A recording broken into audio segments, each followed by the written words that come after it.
They fired me in the middle of the workday, right there in the open office, like tossing out a piece of broken furniture. My badge was cut, my desk cleared, and Madison, the shiny new strategic director, slid into my chair before it was even cold. What they didn't realize was that every forecast, every rosy number they were about to sell investors, came from a system I built with a safeguard they never saw coming. This is how arrogance triggers collapse. Before I continue my story, where are you watching from? Hit that like and subscribe button. Trust me, you'll want to hear how this unfolds. They called it a personnel adjustment, but it felt more like a firing squad carried out under fluorescent lights. No conference stage, no polite closed-door meeting, just the sting of humiliation in the middle of the open office where I had spent 15 years building a reputation brick by brick. One moment I was reviewing end-of-quarter reconciliations. The next, the CEO, Lauren Pierce, walked in with her entourage of assistants and lawyers trailing behind like a parade no one wanted to join. She didn't even look at me when she announced it. Effective immediately, we're bringing in new leadership for finance strategy, she said, her voice flat, practiced, rehearsed for investor calls, but never meant for human ears.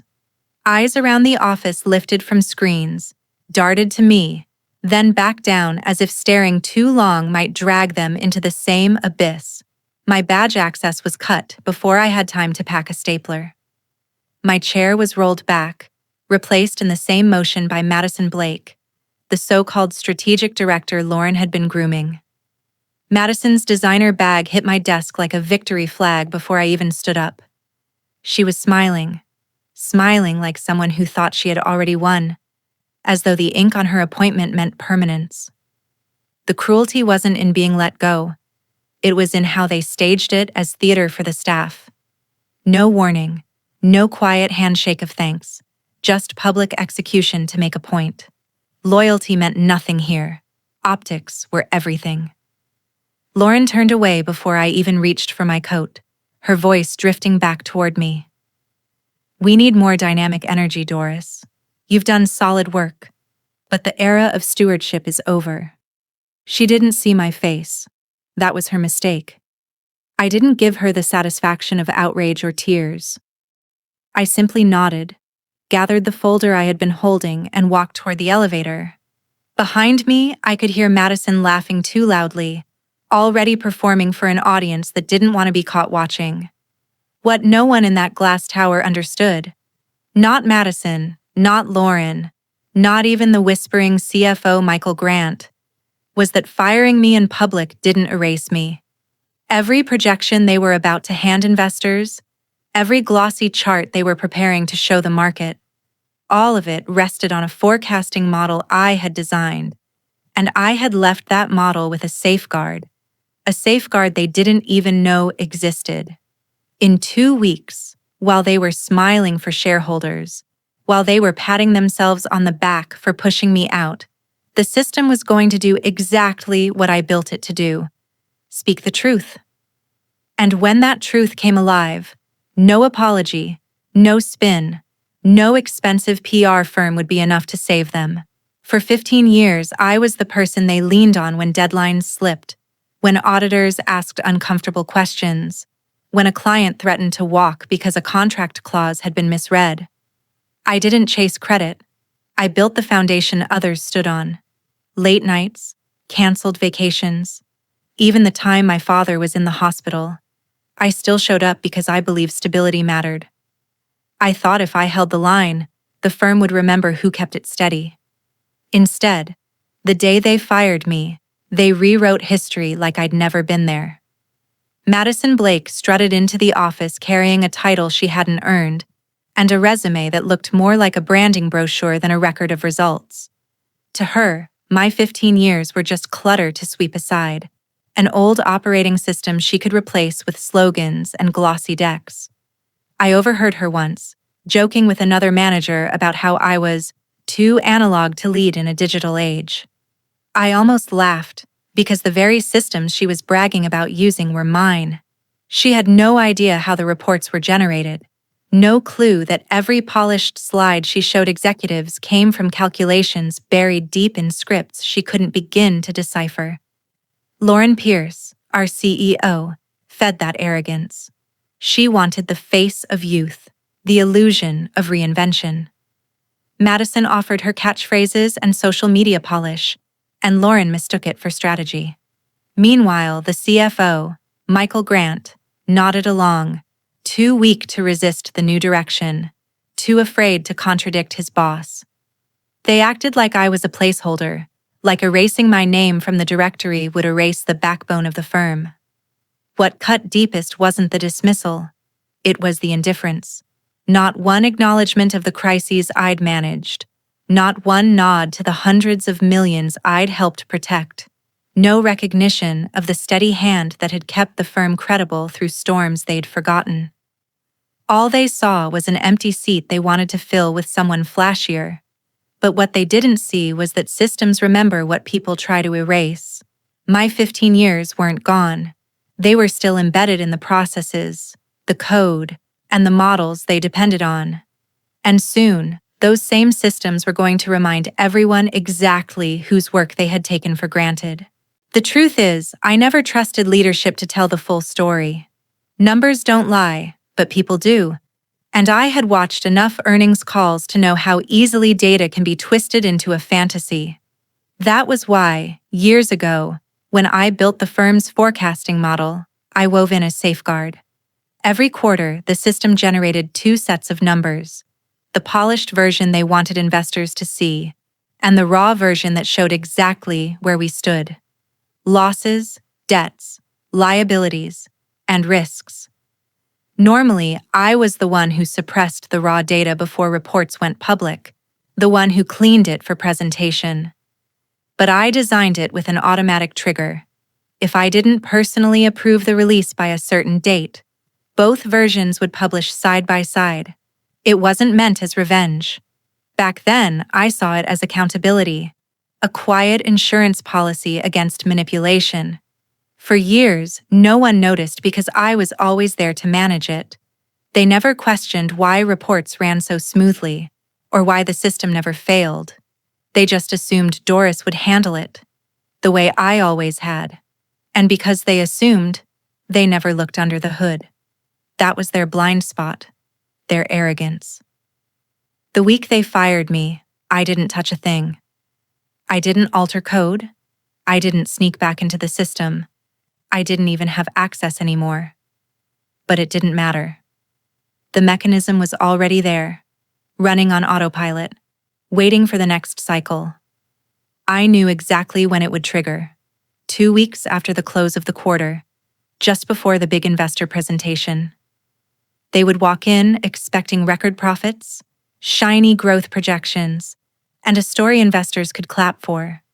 What they'd get instead was the unvarnished truth projected across screens they couldn't turn off. That was the beauty of it. They thought firing me cut the cord, that removing the operator erased the system. But I wasn't the cord. I was the architect. The safeguard didn't need me anymore. It needed only their ignorance. I stayed quiet after I left, not out of fear, but out of certainty. I knew they wouldn't check. They'd been spoon-fed my finished reports for so long that none of them even remembered what the raw data looked like. Madison was too busy posing as a visionary. Lauren was too obsessed with optics, and Michael was too afraid to challenge either of them. None of them understood that silence wasn't surrender. It was a countdown. Every day that passed brought them closer to the moment when the numbers would expose them, not with drama or scandal, but with cold, undeniable truth. After they fired me, people expected noise, an angry email, a LinkedIn rant, maybe even a lawsuit. That's how most careers end in corporate America, with fireworks and bitterness. But I didn't give them that satisfaction. I packed my box, walked out of that glass tower, and went home to an apartment that smelled like coffee grounds and quiet. I didn't call anyone. I didn't post. I didn't even vent to friends. I just waited. because I knew waiting was the sharpest weapon I had. Every arrogant move they made in those 2 weeks only confirmed my silence. Lauren strutted through the halls, promising bold new visions. Madison bragged in meetings about her signature financial strategies, the same ones she barely understood and had lifted straight from my archived files. Michael, the CFO, avoided eye contact, pretending not to notice the holes opening in the data. They thought I was finished. They thought cutting my badge erased my presence. What they didn't realize was that my absence wasn't a weakness. It was a shadow, stretching across every report they relied on. I didn't have to do anything but sit in my kitchen, sip black coffee, and let their overconfidence ripen into disaster. They had no idea the clock was already ticking. The day of the investor update arrived with all the ceremony of a parade. Lauren Pierce, our CEO, loved these events. She thrived on the spotlight, treating every quarterly briefing like her personal stage to perform strength and vision.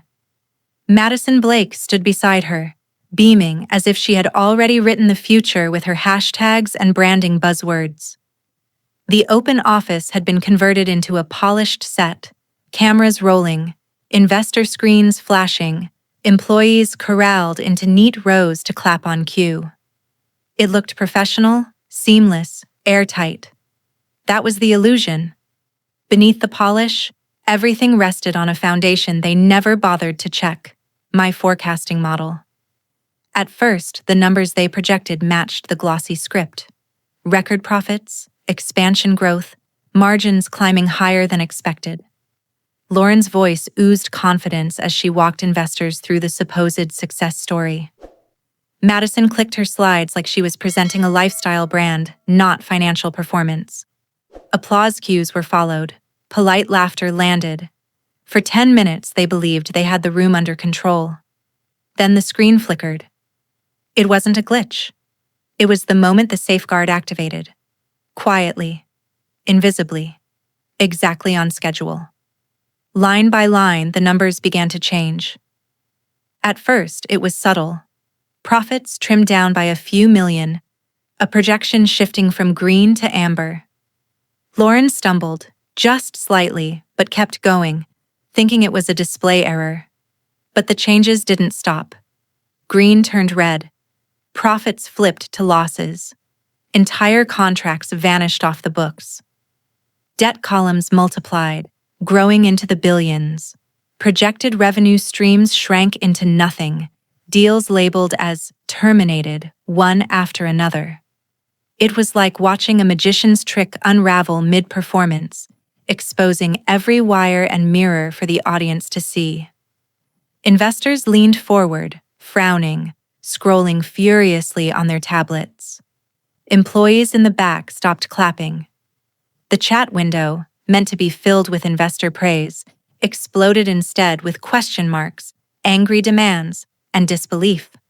Lauren froze for the first time in her career.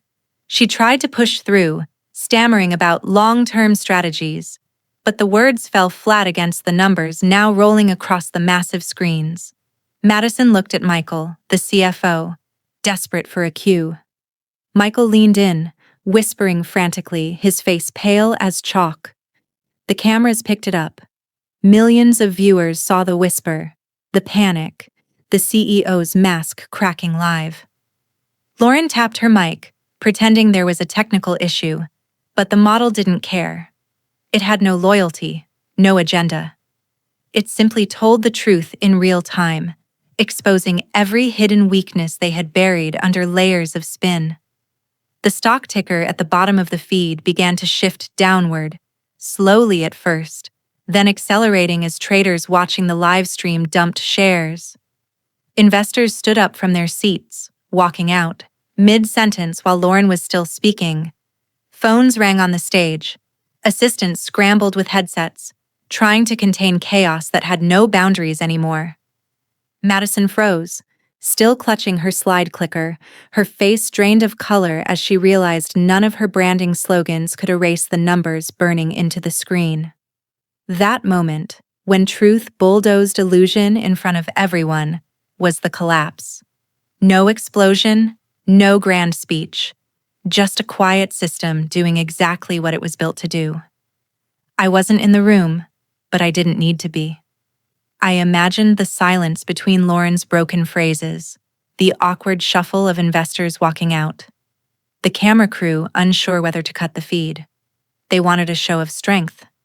What they got was a live autopsy of their empire. The disaster didn't wait until after the presentation. It unfolded right there, second by second, in front of investors, employees, and analysts who had tuned in expecting reassurance. Phones rang across the front rows as brokers delivered urgent instructions. One portfolio manager stood up, whispered into her phone, and walked straight out the door without even glancing back. The domino effect began instantly. The chat feed projected on the side screens was a cascade of panic. Is this verified? Pulling funds now. Explain the debt load. Lauren tried to keep talking, but her words drowned under the noise of reality. Michael Grant, our CFO, leaned into her ear again, this time not even pretending to be calm. His hands shook, his voice caught by hot microphones that broadcast his panic worldwide. "This isn't investor ready," he hissed, but everyone heard it. The lie was exposed in real time. Madison Blake, the bright star of Lauren's rebranding, stood frozen beside the collapsing numbers. Her practiced smile faltered. Her lips moved, but no words came. She glanced desperately at Lauren, then at the cameras, then at the floor, as if she might wake up and discover it was all a nightmare. But it wasn't. It was the system revealing every truth they had hidden. Outside the building, the stock ticker plummeted as news outlets pushed alerts. Pierce Capital faces accounting shock. Traders live-streamed reactions.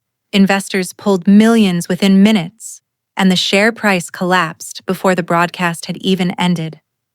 No amount of spin could reframe what the audience had seen with their own eyes. The mask was off, and behind it wasn't innovation or vision. It was debt, loss, and arrogance.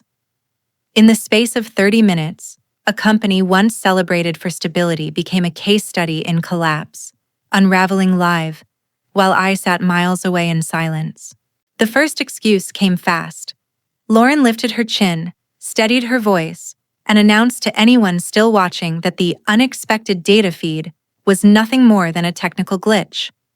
Madison nodded eagerly, trying to salvage composure, parroting words like system refresh and temporary outage.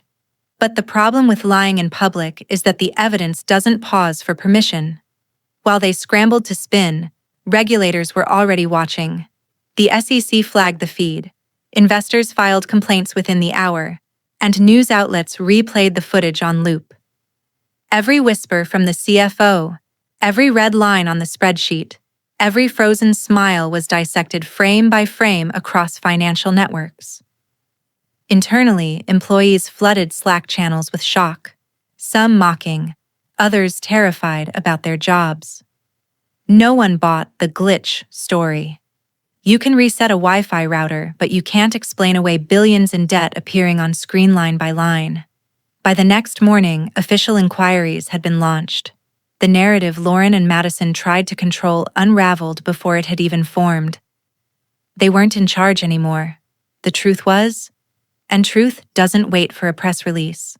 By the time the sun rose the next day, the firm was already paralyzed. The SEC had announced an immediate review, accounts were frozen pending clarification, and several major investors issued public statements distancing themselves from Pierce Capital. Lauren Pierce disappeared from sight, leaving junior managers to field reporters camped outside the lobby. Madison Blake's name vanished from the website overnight, her carefully crafted social presence scrubbed like she'd never existed. Inside, employees whispered about mass layoffs and severance freezes, the kind of panic that spreads faster than memos. And me? I was nowhere near the chaos. I sat at my kitchen table with a fresh cup of coffee, a cat purring at my feet, and the quiet hum of a city waking up beyond my window. I hadn't hacked their systems. I hadn't sent threats. I hadn't lifted a finger after the day they fired me. All I did was wait. The system I built, the one they dismissed as too cautious, had spoken for me. While they scrambled, I stayed still. And for the first time in 15 years, I felt the weight slide off my shoulders. Their collapse wasn't my revenge. It was their reward. I never needed to shout, sabotage, or fight to prove my worth. The company collapsed because it was built on spin, not substance. My model didn't lie. It revealed what leadership worked so hard to hide. That's the real lesson. Truth will surface, no matter how carefully arrogance tries to bury it. When leaders gamble with deception, collapse isn't an accident. It's inevitable. And me? I walked away untouched, knowing silence had been the sharpest blade. They thought firing me erased my power. In reality, it guaranteed their downfall. Systems don't lie. People do. They fired me in front of everyone thinking I'd walk away powerless. But what they didn't know was that every lie they built their empire on was already wired to explode in their hands. And I didn't need to lift a finger to make it happen. What I learned from this experience is that silence, preparation, and integrity are far stronger than anger in the long run. My revenge didn't come from yelling or trying to destroy people. It came from trusting the systems of truth I had built. Lies may hold for a season, but they eventually collapse under their own weight. In American corporate culture, where appearances often outweigh substance, the temptation to exaggerate numbers, polish performance, or replace competence with flash is everywhere. But the truth is patient. It doesn't need attention or approval. It simply waits for the right moment. I discovered that walking away with dignity was the most powerful move I could make. I didn't need total victory or to see people ruined. I just needed to know that arrogance faced its consequences and that my work spoke louder than spin. For anyone listening, this isn't just about offices and financial models. It's about life. If you keep building with honesty, documenting carefully, and trusting in the work you do, you don't need to panic when others try to erase you. In relationships, careers, even personal battles, the systems of truth you set up will carry you when people try to push you aside. How to get started today. Write down the value you bring where you are. Keep receipts of your work. Don't trade substance for short-term flash. And above all, remember that patience is not weakness, it's strategy. If this resonated with you, share your thoughts in the comments, subscribe for more, and tell me, have you ever watched arrogance collapse in front of your eyes?